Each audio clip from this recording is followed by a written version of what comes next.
Grace and peace to you, and welcome to Chester Presbyterian's first remote worship. This has been an unsettling Lent already, and perhaps today, with a few moments together in worship and faith, we can affirm our faith and perhaps affirm some discarded treasures of our past. Today's appointed story, the Samaritan woman at the well, is a blessing for us as we seek together to be safe, healthy, and caring. So we begin with a call to worship from Psalm 121. I lift up my eyes to the hills. From where does my help come? My help comes from the Lord who made heaven and earth. The Lord is your keeper. The Lord is your shade on your right hand. The Lord will keep your going out and your coming in from this time forth and forevermore. And as is our tradition in our Reformed heritage, let us confess our faith. Lord God, forgive our bleak imaginations and our dreams that refuse inspiration. In our hearts, our homes, and our land, we imagine things as they must be, so we dream of little more than refining what is. Lord God, forgive our drab memories and our lackluster souvenirs.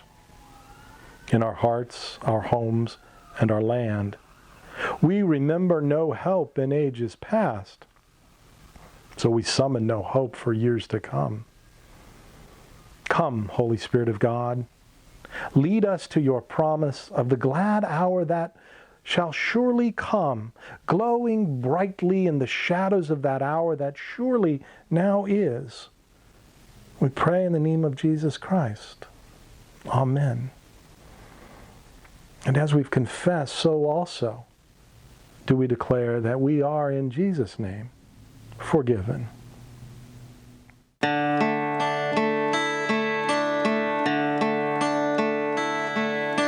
Savior, like a shepherd, lead us.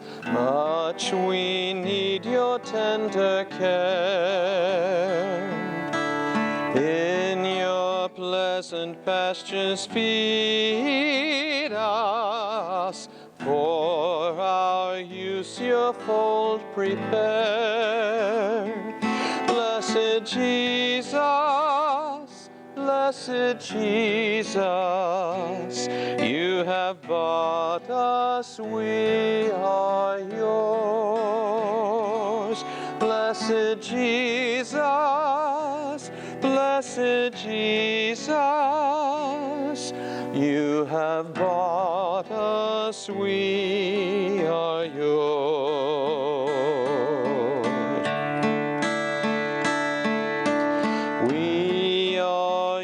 In love befriend us, be the guardian of our way.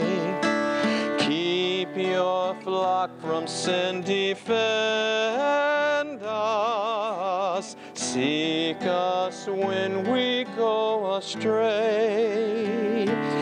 Blessed Jesus, blessed Jesus, hear your children when we pray.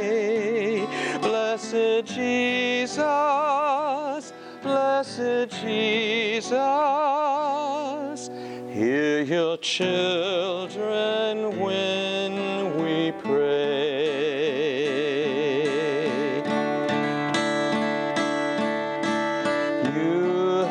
Promise to receive us, poor and sinful though we be. You have mercy to relieve us, grace to cleanse and power to free. Blessed Jesus, blessed Jesus, early let us turn to you. Blessed Jesus, blessed Jesus,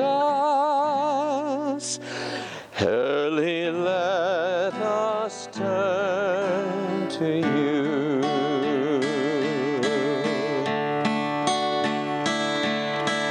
Early let us seek your favor. Early let us do your will. Blessed Lord and only Savior, with your love our spirits fill. Blessed Jesus, blessed Jesus, you have loved us, love us still. Blessed Jesus, blessed Jesus, you have loved us, love us still.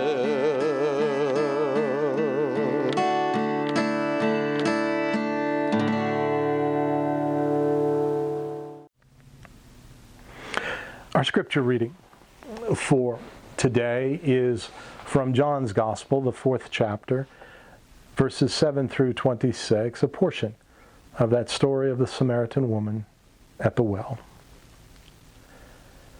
A Samaritan woman came to draw water, and Jesus said to her, "Give me a drink." His disciples had gone to the city to buy food. The Samaritan woman said to him, "How is it that you, a Jew, ask a drink of me, a woman of Samaria?" Jews do not share things in common with Samaritans. Jesus answered her, "If you knew the gift of God, and who it is that is saying to you, 'Give me a drink,' you would have asked him, and he would have given you living water." The woman said to him, "Sir, you have no bucket, and the well is deep. Where do you get that living water? Are you greater than our ancestor Jacob, who gave us the well, and with his sons and his flocks drank from it?"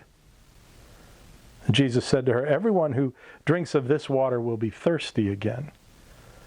But those who drink of the water that I will give them will never be thirsty. The water that I will give will become in them a spring of water gushing up to eternal life." The woman said to him, "Sir, give me this water so that I may never be thirsty or have to keep coming here to draw water." Jesus said to her, "Go and call your husband and come back." The woman answered him, "I have no husband." And Jesus said to her, "You are right in saying, 'I have no husband,' for you have had 5 husbands, and the one you have now is not your husband. What you have said is true." The woman said to him, "Sir, I see that you are a prophet. Our ancestors worshipped on this mountain, but you say that the place where people must worship is in Jerusalem." And Jesus said to her, "Woman, believe me, the hour is coming when you will worship the Father neither on this mountain nor in Jerusalem. You worship what you do not know. We worship what we know, for salvation is from the Jews. But the hour is coming and is now here when the true worshipers will worship the Father in spirit and truth. For the Father seeks such as these to worship him. God is spirit, and those who worship him must worship in spirit and truth." The woman said to him, "I know the Messiah is coming, who is called Christ. When he comes, he will proclaim all things to us." Jesus said to her, "I am he, the one who is speaking to you." May God bless to each of us this reading of God's holy word. Amen. We have been looking during this Lenten journey at the conversations Jesus had in his ministry, the heart-to-heart talks he had with folks along the way. Here in this conversation, we see his longest ever. And his longest ever was with a woman, a despised foreign woman to boot. The story is a God-given gift in this precarious moment of high anxiety, that we can be so reminded of who Jesus is. Listen to the words of my late friend, poet and pastor Thomas John Carlyle. This is one of several poems he wrote on this story. It is entitled "The Woman of Samaria." Her blemishes, major and picayune, had prompted her travel alone at noontime to the well.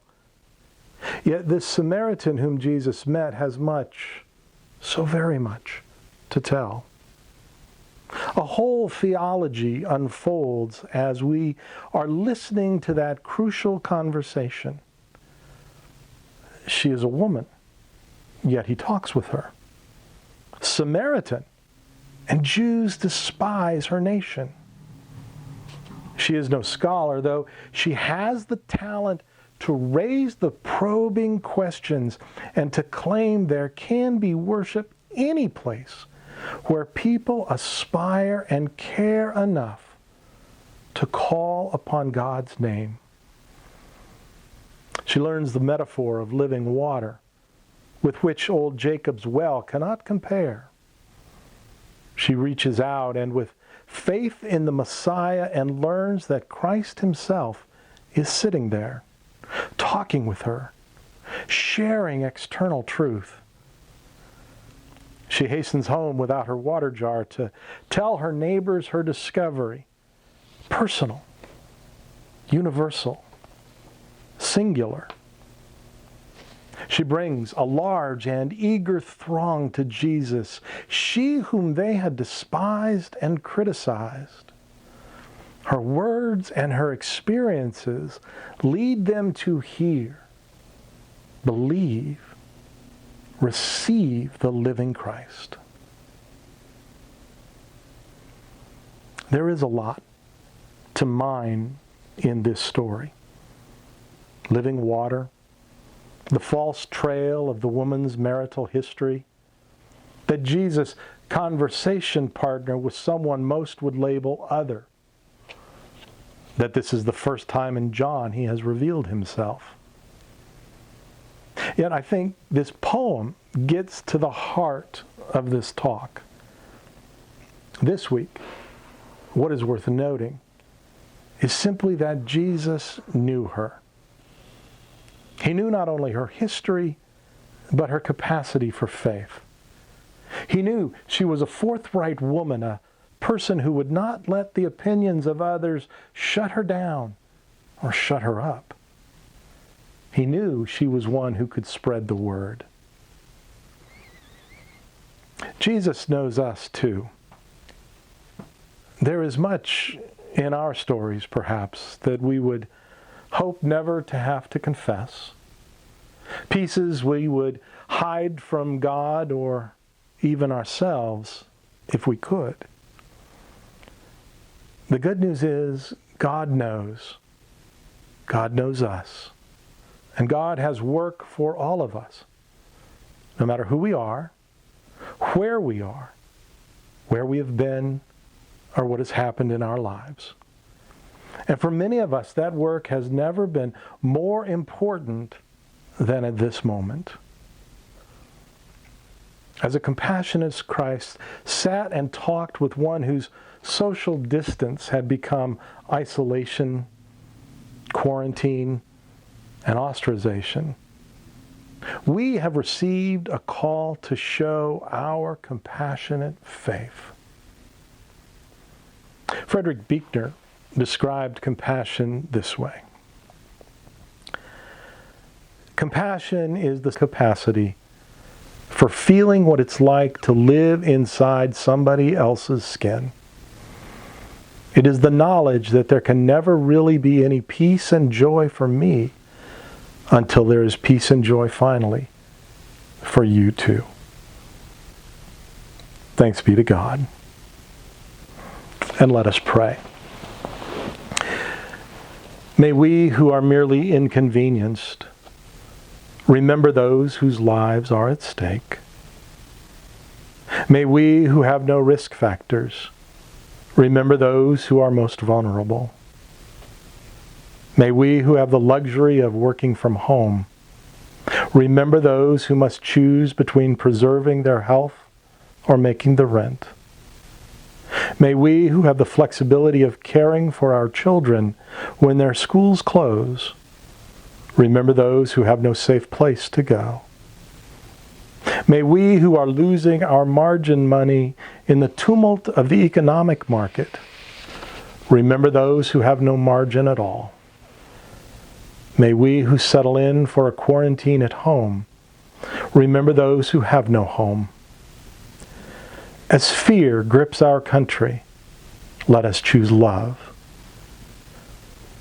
Let us choose compassion.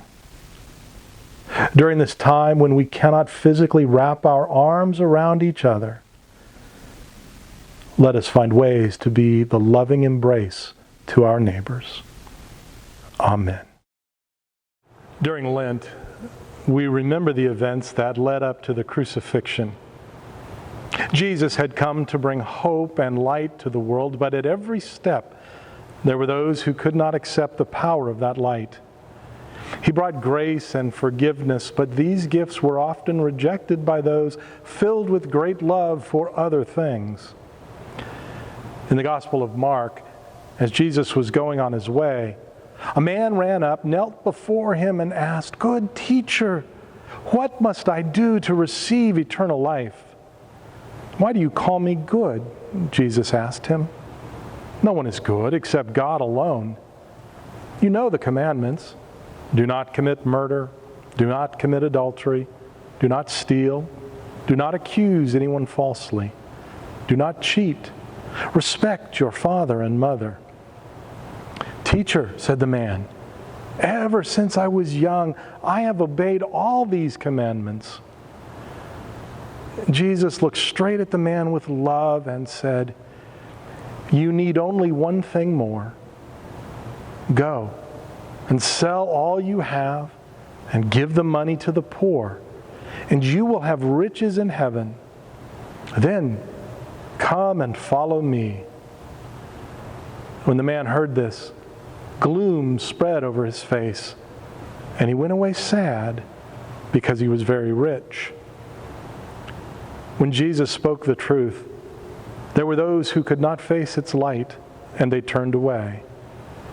Every time one of these turned away, a little of the light that he had come into the world was put out.